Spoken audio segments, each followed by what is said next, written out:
അസ്സലാമു അലൈക്കും വറഹ്മത്തുള്ളാഹി വബറകാതുഹു. ഖുർആനിൽ ഏറ്റവും കൂടുതൽ ഉപയോഗിച്ചിട്ടുള്ള പദം മനുഷ്യൻ്റെ മറ്റു ജീവജാലങ്ങളുടെ ഈ ഭൗതിക പ്രപഞ്ചത്തിൻ്റെ അതിനപ്പുറമുള്ള അഭൗതികമായ എല്ലാത്തിൻ്റെയും സൃഷ്ടാവും സംരക്ഷകനുമായ നാഥനെക്കുറിച്ചാണ്. അല്ലാഹു 2300 ചില്ലാനം സ്ഥലങ്ങളിൽ അത് ആവർത്തിച്ചിരിക്കുന്നു.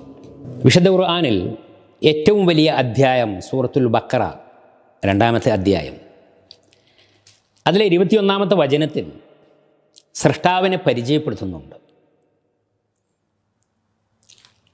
യാ അയ്യുഹന്നാസ് ഉഅ്ബുദു റബ്ബക്കും അല്ലദീ ഖലഖക്കും വല്ലദീന മിൻ ഖബലിക്കും ലഅല്ലക്കും തത്തഖൂൻ. ആ വചനം വിശദീകരിക്കല്ല. ഇവിടെ മനുഷ്യരെ നിങ്ങൾ ആരാധിക്കേണ്ടത് സൃഷ്ടാവിനെയാണ്, രക്ഷിതാവിനെയാണ് എന്ന വളരെ കൃത്യമായ സൂചനയുണ്ട്. അപ്പോൾ അല്ലാഹു എന്നതുകൊണ്ട് ഉദ്ദേശിച്ചത് ആരാണോ സൃഷ്ടികർമ്മം നിർവഹിച്ചിട്ടുള്ളത് അവനാണ്. ആരാണോ സംവിധാനവും സംരക്ഷണവും ഒക്കെ നിർവഹിച്ചിട്ടുള്ളത് അവനാണ്. അത് ഇസ്ലാമിൻ്റെ വിശ്വാസ ദർശനത്തിലെ അതിപ്രധാനമായ ഒരു സംഗതിയാണ്. ഇതിൽ അള്ളാഹുവിൻ്റെ വിശേഷപ്പെട്ട നാമങ്ങളിൽ പെട്ടതാണ് റബ്ബ്, ഇലാഹ്, ഖാലിഖ് എന്നുള്ളതെല്ലാം. ഇതെല്ലാം വേറെ വേറെ മനസ്സിലാക്കേണ്ടുന്ന കാര്യമാണ്. ഖാലിഖ് സൃഷ്ടികർമ്മം നിർവഹിച്ചവനാണ്. വല്ലാത്ത അത്ഭുതമുള്ള, ഒരിക്കലും പറഞ്ഞാൽ തീരാത്ത, പഠിച്ചാൽ എവിടെയും എത്താത്ത അത്രക്കാണ്, മറ്റെവിടെയും പോകേണ്ട നമ്മുടെ ശരീരത്തിൽ തന്നെ നിങ്ങൾ നോക്കുന്നില്ലേ എന്ന വിശുദ്ധ ഖുർആനിൻ്റെ ഒരു ചോദ്യമുണ്ട്. എന്തുമാത്രം സങ്കീർണമാണ്, എന്തുമാത്രം അത്ഭുതകരമാണ്, ആശ്ചര്യകരമാണ്, പലപ്പോഴും അമ്പരപ്പിക്കുന്നതാണ്. അപ്പോൾ ഈ ഖാലിഖ് എന്ന് ആരോടാണോ പ്രാർത്ഥിക്കേണ്ടത്, ആരെയാണോ ആരാധിക്കേണ്ടത്, അവൻ ഖാലിഖ് ആയിരിക്കണം. മാതൃകയില്ലാതെ ശുദ്ധ ശൂന്യതയിൽ നിന്നും മറ്റാരും ചെയ്തത് നോക്കാതെ സൃഷ്ടിക്കുന്നവൻ. ബദീഅ്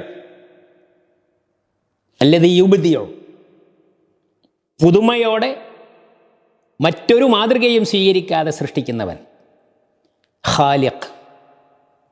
അപ്പം ആ വാക്കിൻ്റെ പൊരുള് വല്ലാത്ത തുല്യതയില്ലാത്ത ഒരു അർത്ഥവും ആശയവുമാണ് അത് നൽകുന്നത്. നമ്മൾ എന്തെല്ലാം പ്രോഡക്റ്റുകൾ കാണുന്നു, എല്ലാം ഒരു വണ്ടി, മറ്റെന്തെങ്കിലും ഒരു മെറ്റീരിയൽ, അതിൻ്റെ എന്തെങ്കിലും കേടുപാടുണ്ടെങ്കിൽ ഉടനെ പോയിട്ട് അതേ രൂപത്തിലൊരു പാർട്സ് വേറെ വാങ്ങുകയാണ്. അതേ രൂപത്തിൽ കിട്ടും എങ്കിലേ ആവശ്യം നിർവഹിക്കാൻ പറ്റുള്ളൂ, റീപ്ലേസ് ചെയ്യാൻ സ്പെയർ പാർട്സുകൾ. പക്ഷേ അള്ളാഹുവിൻ്റെ സൃഷ്ടിപ്പിൽ ഒന്നുപോലെ മറ്റൊന്നില്ല. അവനാണ് ഖാലിഖ്. ഈ കോടാനകോടി എണ്ണിയാൽ തീരാത്ത, ഉൽപ്പത്തി മുതൽ ലോകം അവസാനിക്കുന്നത് വരെയും അതിനുശേഷവും പരലോക സ്വർഗ നരക ലോകങ്ങളിലൊക്കെയുള്ള ഒന്നുപോലെ മറ്റൊന്നില്ല. മനുഷ്യർ, മറ്റു ജീവജാലങ്ങളൊക്കെ പരിശോധിക്കൂ. വിശുദ്ധ ഖുർആനിലെ ഒരു അവകാശവാദമുണ്ട്. ബല ഖാദിരീന അലാ നുസവ്വിയ ബനാന. വിരൽ തുമ്പുകളിലുള്ള അടയാളങ്ങൾ പോലും ഒരുപോലെയാക്കാനും അവന് സാധിക്കും, പക്ഷേ ഒരുപോലെയല്ല എന്നാണ് സൂചിപ്പിക്കുന്നത്.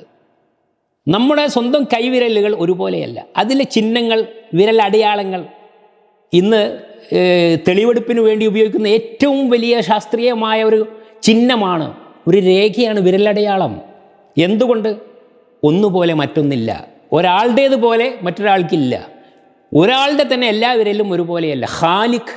ഖാലിഖ് എന്ന ആ സൃഷ്ടാവിൻ്റെ സവിശേഷമായ അവൻ്റെ മാത്രം പ്രത്യേകതയാണ് തുല്യതയില്ലാത്ത, മാതൃകയില്ലാത്ത, പുതുമയോടുകൂടിയുള്ള അവൻ്റെ സൃഷ്ടികർമ്മം എന്നത്. അസ്സലാമു അലൈക്കും വറഹ്മത്തുള്ളാഹി.